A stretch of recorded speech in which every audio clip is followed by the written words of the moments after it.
শুনুন, আমি comment box পড়ছিলাম, অনেকে রিকোয়েস্ট করছেন স্যার 11-12 অ্যাপ্রক্স কাট অফের উপর একটা ভিডিও দিতে। ঠিক আছে, তো আজকে কাট অফের উপর একটা ভিডিও আমি করছি।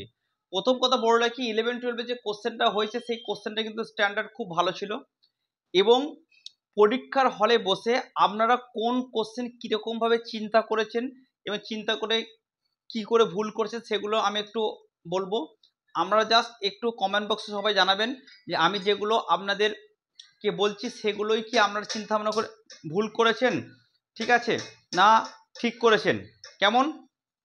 আচ্ছা, প্রথমেই বলে রাখি, পরীক্ষার বাইরে আমরা যে কোশ্চেনটা পরীক্ষা দিয়েছেন, পরীক্ষা দেওয়ার পর বাড়িতে বসে সেই কোশ্চেনটা কিন্তু আপনাদেরকে খুব সহজ মনে হবে, কিন্তু ওই সেম কোশ্চেন পরীক্ষা হলে কিন্তু যদি আপনি উত্তর করবেন তখন কিন্তু খুবই কনফিউশন মনে হবে। তার কারণ কি, 2-3টে কারণ বলি।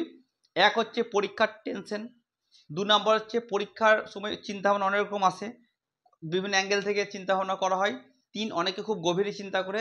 4 নম্বর, পরীক্ষার গার্ড, কোনো সেন্টারে গার্ড খুব কড়াকড়ি হয়, যে সেন্টারে গার্ড খুব কড়াকড়ি হয় সেটা কিন্তু খুব ভালো, কারণ হচ্ছে ভালো স্টুডেন্টদের জন্য। কিন্তু অনেক সেন্টারে কি হচ্ছে, প্রচণ্ড লুজ গার্ড দেওয়ার জন্য কি হয়, বিভিন্ন ছেলেমেয়ের মধ্যে আলোচনা হয়। এই আলোচনা হওয়ার ফলে যারা ভালো স্টুডেন্ট তাদের কিন্তু চিন্তা ভাবনা করতে কিন্তু সমস্যা হয়। তাই এই বিভিন্ন ক্যাওয়াসের জন্য কিন্তু অনেক জানোত্তরও কিন্তু চিন্তা ভাবনা ঠিকঠাক না করার জন্য ভুল হয়। ওকে, এই সমস্ত ফ্যাক্টরকে যদি আমি মেনে নিই তাহলে কিন্তু কোশ্চেনটা পরীক্ষা হলে যে কোশ্চেনটা আপনাদের কঠিন মনে হবে, বাড়িতেই কিন্তু চা খেতে খেতে মনে হবে ইস এই কোশ্চেনটা এটা ভুল করেছি, এটা এটা ইজি ছিল, ইস এটা হলে ভালো হতো, এরকম। যাই হোক, প্রথমে আমি কি করব, টোটাল যে 60টা কোশ্চেন ছিল সেই 60টা কোশ্চেনকে আমি 6 ভাগে ভাগ করেছি। একটা, কিছু হচ্ছে হার্ড কোশ্চেন। 2 নম্বর, কিছু কোশ্চেন থাকবে যারা ছেলে মেয়ে আন্দাজে ঠিক মারবে না জেনে। 3 নম্বর, কিছু ভাবনামূলক কোশ্চেন। 4 হচ্ছে মাঝারি মানে কিছু কোশ্চেন ছিল। 5 নম্বর কি, 5 নম্বর হচ্ছে কিছু এসএসসির উপর ডিপেন্ড করে থাকতে হবে আমাদেরকে, সেই উত্তরটা কি দেবে। আর একটা হচ্ছে সহজ কোশ্চেন। ওকে, চলুন তাহলে আমরা একে একে বলি আপনারা পরীক্ষা হলে কীরকম চিন্তা ভাবনা চিন্তা চিন্তা চিন্তা ভাবনা করেছেন এবং কি জন্য ভুল করেছেন। প্রথম হচ্ছে, আমার মনে হয়েছে যারাই পরীক্ষা দিবে সেখানে 3টে কোশ্চেন ম্যাক্সিমাম পরীক্ষার্থীদের কঠিন প্রশ্ন বলে মনে হবে। 1 নম্বর হচ্ছে মৌসুমি নিম্নচাপে দুর্বল হয়ে যাওয়া, অর্থাৎ 4টে অপশন ছিল, September hit, October hit, November hit, December hit. এই কোশ্চেনটা আমার মনে হয়েছে ম্যাক্সিমাম ছেলেমেয়ে কিন্তু কঠিন মনে হবে। আচ্ছা, 2 নম্বর, বিচ্যুতির চরম পরিমাণ, central tendency, quartile deviation, standard deviation, coefficient of variation, coefficient of range. এই কোশ্চেনটা আমার মনে হচ্ছে ম্যাক্সিমাম ছেলেমেয়ের কঠিন মনে হবে। 3 নম্বর, দুর্যোগকে বিপর্যয়ে পরিণত হতে বাধা দেয়। এই কোশ্চেনটাও আমার মনে হচ্ছে কঠিন মনে হবে। তাহলে এই 3টে কোশ্চেন কিন্তু ম্যাক্সিমাম পরীক্ষার্থীদের কিন্তু কঠিন বলে মনে হবে। আমি যেটা বললাম, আমি কি ঠিক বলছি না ভুল বলছি, অবশ্যই আপনারা কিন্তু কমেন্ট বক্সে জানাবেন, কারণ আপনাদের কমেন্টের উপর ডিপেন্ড করে আমি ঠিকঠাক গেস করতে পারবো যে আমি ছেলেমেয়েদের সাইকোলজি আদৌ ঠিকঠাক পড়তে পেরেছি কি পারিনি, তার উপর ডিপেন্ড করে পরবর্তীকালে আমি ছেলেমেয়ের সাইকোলজি অনুযায়ী কাজ করব। আচ্ছা, আন্দাজে 2টো কোশ্চেন আমার মনে হয় ম্যাক্সিমাম ছেলেমেয়ে আন্দাজে ঠিক মারবে। এসপি চ্যাটার্জি ভারতকে কয়টি ভূপ্রাকৃতিক অঞ্চলে ভাগ করেছে, এটা ম্যাক্সিমাম ছেলেমেয়ে কিন্তু আন্দাজে ঠিক মারবে। আর একটা হচ্ছে 20 মিটার সার্ভে চিহ্নে গ্রহণযোগ্য ভ্রান্তি কত, এটা আমার মনে হচ্ছে ম্যাক্সিমাম ছেলেমেয়ে আন্দাজে ঠিক মারবে। লাগলে ছক্কা, না লাগলে ফক্কা, ঠিক আছে। এই দুটো কিন্তু আমার মনে হয়েছে। তাহলে এদিকে 3 আর 2 5টা চলে গেল। এরপর আমার মনে হয়েছে ভাবনামূলক কিছু কোশ্চেন আপনাদের মধ্যে এসেছিল, যেটা আমরা 2টো অপশন আনতে পেরেছিলেন, দিয়ে কেউ ঠিক করেছে কেউ ভুল করেছে। যেমন সলিড ফ্লাক্সেন ও জেলি ফ্লাক্সেন, এই যে কোশ্চেনটা ছিল, কিছু স্টুডেন্ট এটাকে ধীর প্রবাহ ভেবেছে, কেউ মৃত্তিকা বিসর্পণ। এই দুটোর মধ্যে কিন্তু আমাদের খুব লড়াই চলেছে, ধীর প্রবাহ হবে না মৃত্তিকা বিসর্পণ হবে। এই লড়াইয়ের মধ্যে কেউ ঠিক করেছে কেউ ভুল করেছে। 2 নম্বর, কোয়াটার্নারি সেক্টরের যে উদাহরণ ছিল দুটো, এক হচ্ছে জ্ঞান ভিত্তিক কার্যকলাপ আর হচ্ছে প্রশাসনমূলক কার্যকলাপ। এই দুটোর মধ্যে আমাদের কিন্তু পরীক্ষায় খুব লড়াই চলেছে, এটা হবে না এটা হবে, দিয়ে কেউ ঠিক কেউ ভুল করেছেন। আচ্ছা, 3 নম্বর, খাদ্য তালিকার ধারণা, এলটন এবং ওডাম। এই দুটোর মধ্যে খুব আমরা কাছাকাছি অপশন আছেন, লড়াই চলেছে। যেহেতু এলটন মানে আমরা জানি ফুডওয়ে ফুড চেন, এটাকে পড়েছি, তাই অনেকে ফুডওয়ে ফুড চেন ভেবেছেন এলটন, দিয়ে আমরা মেরেছেন কাকে, ওডামে মেরে দিয়েছেন, যারা ভুল করেছেন তারা। আচ্ছা, 4 নম্বর, খরাপ্রবণ অঞ্চলে যে অভিযোজনের যে কোশ্চেন ছিল, 2টো অপশন আমরা আনতে পেরেছিলাম, একটা হচ্ছে শুষ্ক কৃষির প্রচলন আর একটা পরিকাঠামো উন্নয়ন। এই দুটোর মধ্যে কিন্তু খুব লড়াই চলেছে। এবার যারা খুব গভীরে ভেবেছে, ঠিক আছে, তারা কিন্তু কি করেছে, পরিকাঠামো উন্নয়নে গিয়ে টিক মেরে দিয়েছে, ঠিক আছে। আর যারা আর একটু লাইট ভেবেছে তারা কিন্তু শুষ্ক কৃষি প্রচলন করেছে। আচ্ছা, 5 নাম্বার ঘণ্টাকৃতি পিরামিড। এটা কিন্তু আমাদের মধ্যে খুব লড়াই চলেছে দুটো অপশন, একটা স্থিতিশীল জনসংখ্যা, একটা কাম্য জনসংখ্যা। এই লড়াইয়ের শেষে কিন্তু একজন পরাজিত হয়েছে, একজন জয়ী হয়েছে। আচ্ছা, 6 নাম্বার ইউএসডিএ শ্রেণীবিভাগ। কর্দম হবে না পলি হবে, কর্দম না পলি, এই দুটোর মধ্যে আমরা কিন্তু কাছাকাছি অপশন নিয়ে গেছেন, কিন্তু তার মধ্যে একটা ভুল একটা ঠিক করেছেন। 7 নাম্বার জীব্য সর্বাধিক। এটাও কিন্তু দুটো অপশনের মধ্যে লড়াই চলেছে, একটা তৈগা, একটা ক্রান্তীয় বৃষ্টি অরণ্য। কি জন্য লড়াই চলেছে, মানে যখন যেহেতু প্রতি মিটার দিচ্ছে, তখন অনেকে যারা গভীর ভাবে তারা বলছে রে ছোটকা, এত সহজ কোশ্চেন কি দেয়, ক্রান্তীয় বৃষ্টি অরণ্যের জীব্য সর্বাধিক সবাই জানে, যদি প্রতি মিটার দিচ্ছে তাহলে এটা কিন্তু ক্রান্তীয় অরণ্য হবে না, তৈগা হবে। এই ভেবে গভীর ভাবে কিন্তু অনেকে তৈগা করেছেন, ঠিক আছে। আচ্ছা, 8 নাম্বার প্রত্যাশিত আয়স্কল নির্ভর করে না পরিবেশ দূষণ আর নগরায়ন, ঠিক আছে।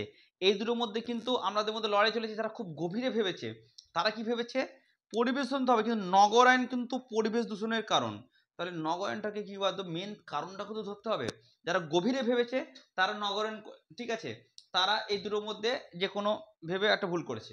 আচ্ছা, 9 নম্বর আবহবিকারের প্রকৃতি ও মাত্রা। এখানে আবার 3টা অপশন দিয়ে আমাদের লড়াই চলেছে, একটা হচ্ছে ভূমির ঢাল, শিলার প্রকৃতি, জলবায়ু।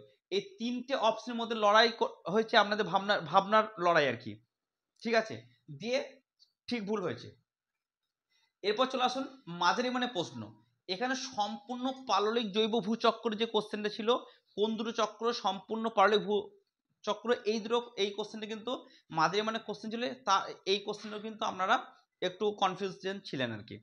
2 নাম্বার জনসংখ্যা পরিবর্তনের কারণ নয়। এখানেও আমরা দুটো অপশন আমরা আনতে পেরেছিলেন, দুটোর মধ্যে আমাদের একটু সমস্যা হয়েছিল, একটা হচ্ছে অভ্যন্তরীণ পরিব্রাজন, একটা হচ্ছে আন্তর্জাতিক পরিব্রাজন। আচ্ছা, 3 নাম্বার উইটেকার বায়োমেস শ্রেণীবিভাগের ভিত্তি। এখানেও দুটো অপশনের মধ্যে কিন্তু আমাদের সমস্যা হয়েছিল, একটা হচ্ছে গড় বার্ষিক তাপমাত্রা অধক্ষেপণ, আর হচ্ছে গড় বার্ষিক শক্তি প্রাপ্যতা ও গড় বার্ষিক খাদ্য উৎপাদন। 4 নাম্বার অভ্যুত্ত উত্তরণ একটা কোশ্চেন ছিল কোডার্মা ক্ষেত্রে। এই দুটো অপশনের মধ্যে আমাদের কিন্তু একটা ভাবনার চিন্তা ভাবনা হয়েছিল। আচ্ছা, 5 নাম্বার জিমারম্যানের মতে সম্পদ, ঠিক আছে, একটা হচ্ছে কার্যকারিতা, উপযোগিতা, হচ্ছে জ্ঞান। এই দুটো অপশনের মধ্যে কিন্তু আপনাদের একটু চিন্তা ভাবনা করেছেন, যারা খুব গভীরে ভেবেছেন তারা জ্ঞান করেছেন, আর যারা গভীর থেকে অল্প লাইটে ভেবেছেন তারা কিন্তু কার্যকারিতা উপযোগিতা করেছেন। 6 নাম্বার একক পরিবর্তন সহজ। এখানে 3টে অপশনের লড়াই চলেছে, একটা হচ্ছে তুলনামূলক বক্র ভার্নিয়ার। দেখুন কিছু স্টুডেন্ট কি করেছে, ভার্নিয়ার স্কেল সম্পর্কে জানে, তুলনামূলক জানে, আন্দাজে কিন্তু বক্র করে দিয়েছে, বক্র যেহেতু আননোন অপশন, এটা বক্র দিয়ে মেরে দিই, ঠিক আছে। কেউ কি হচ্ছে যে ডিরেক্ট লেখা আছে, ঠিক আছে, ডিরেক্ট মানে ভার্নিয়ার দুটো আছে, ডিরেক্ট ভার্নিয়ার, ইনডিরেক্ট ভার্নিয়ার, সুতরাং ভার্নিয়ার করে দিই। তার কারণ কি, তুলনামূলক স্কেলে সহজে মাপা যায় না, এরকম ভেবেছে। তাই এই 3টে অপশনের মধ্যে আমাদের একটু সমস্যা হয়েছিল। আচ্ছা, তারপরে 7 নম্বর ধ্রুপদী ভৌগোলিক। এটাও কিন্তু আপনাদের মধ্যে অনেক স্টুডেন্টের কিন্তু সমস্যা হয়েছিল যে কোনটাকে ধ্রুপদী ভৌগোলিক বলা হয়। অ্যাকচুয়ালি অনেকে ধ্রুপদী ভৌগোলিক কাকে বলে এই কনসেপ্টটা একটু দ্বিধাবিভক্ত আছেন আর কি। আচ্ছা, 8 নাম্বার ডায়াগোনাল পরিমাপ করা যায়।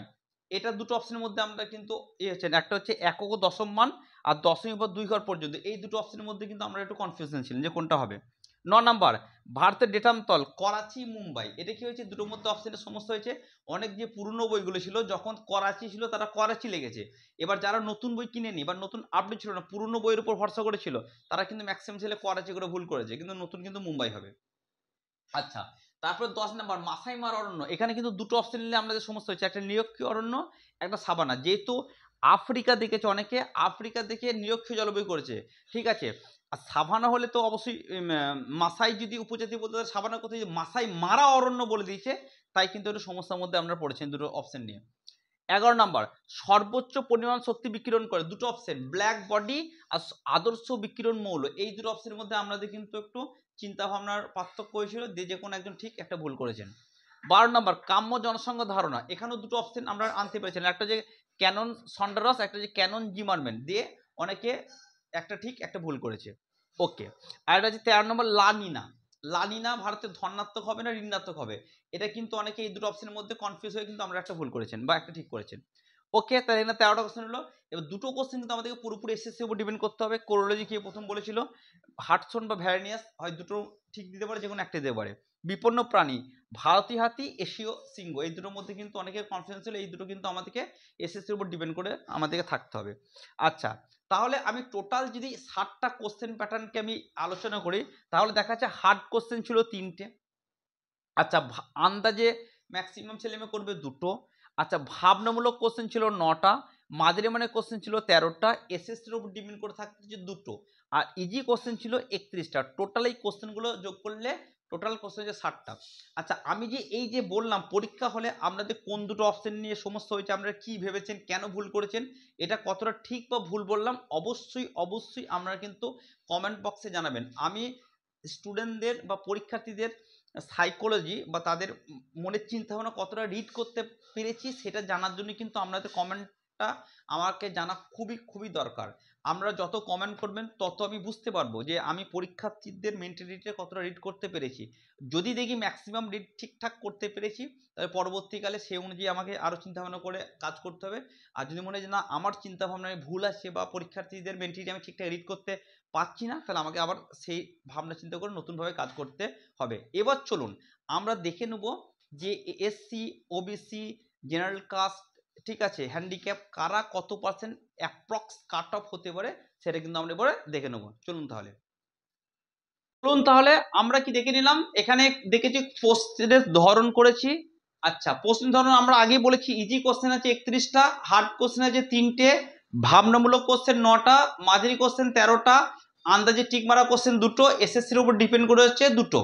আচ্ছা, আমরা 3 ধরনের স্টুডেন্টকে ধরেছি, একটা হচ্ছে 3 মাস পড়া ভালো ছাত্র, একটা হচ্ছে রেগুলার স্টাডি করে যে স্টুডেন্টগুলো, আর একটা হচ্ছে খুব ভালো ছাত্র। এবার দেখুন ইজি কোশ্চেনে 31-এর মধ্যে যারা 3 মাস পড়া ভালো ছাত্র তাদেরকে দিয়েছি 27। আচ্ছা, যারা রেগুলার স্টাডি করেছে তাদেরকে দিয়েছি 29, যারা খুব ভালো ছাত্র তাদেরকে দিয়েছি 31।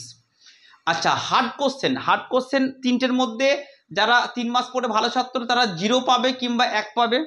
আচ্ছা, রেগুলার স্টুডেন্ট 1 পাবে, খুব ভালো স্টুডেন্ট 2 পাবে।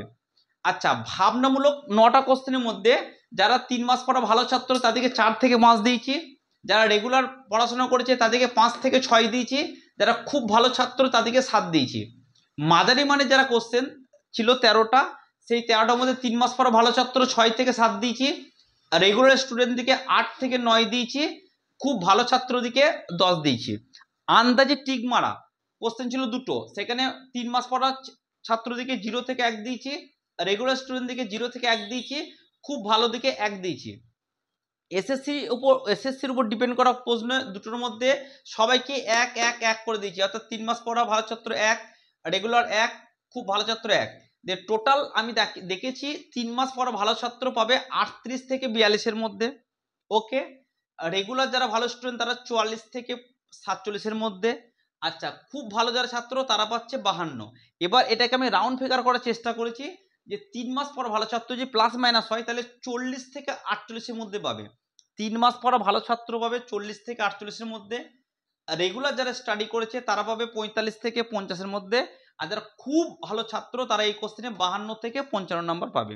ওকে, তাই এটা একটা আমি আপনাদেরকে ধারণা দেওয়ার চেষ্টা করছি। এবার চলুন কাট অফ কত হবে সেটা দেখে নিই।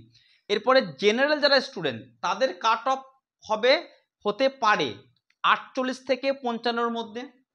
আচ্ছা, ওবিসি এ যারা আছে তাদের হবে 46 থেকে 52-এর মধ্যে, ওবিসি বি যারা আছে তারা হচ্ছে 47 থেকে 53-এর মধ্যে, এসসি যারা আছে তাদের 45 থেকে 52-এর মধ্যে, এসটি যারা আছে তাদের 45 থেকে 51-এর মধ্যে, ইডব্লিউএস যারা আছে তাদের 45 থেকে 50-এর মধ্যে, হ্যান্ডিক্যাপ যারা আছে তাদের 40 থেকে 48-এর মধ্যে।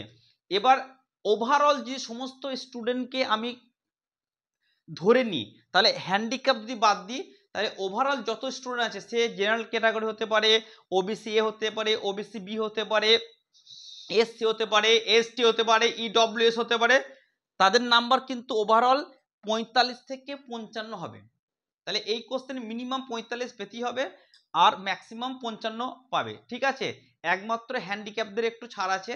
ঠিক আছে, তারা মোটামুটি 40 থেকে মিনিমাম নাম্বার 40 থেকে 43 পেলেও হবে। তাহলে আশা করছি আমি বোঝাতে পেরেছি সম্ভাব্য কাট অফ কিরকম কি আপনাদের আসতে পারে। অবশ্যই কিন্তু আপনারা কমেন্ট বক্সে আমাকে কমেন্ট করে জানাবেন।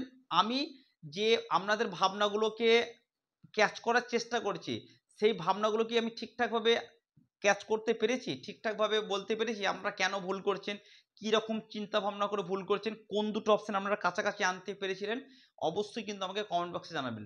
থ্যাংক ইউ এবং ভালো লাগলে ভিডিও অবশ্যই শেয়ার করবেন। Thank you.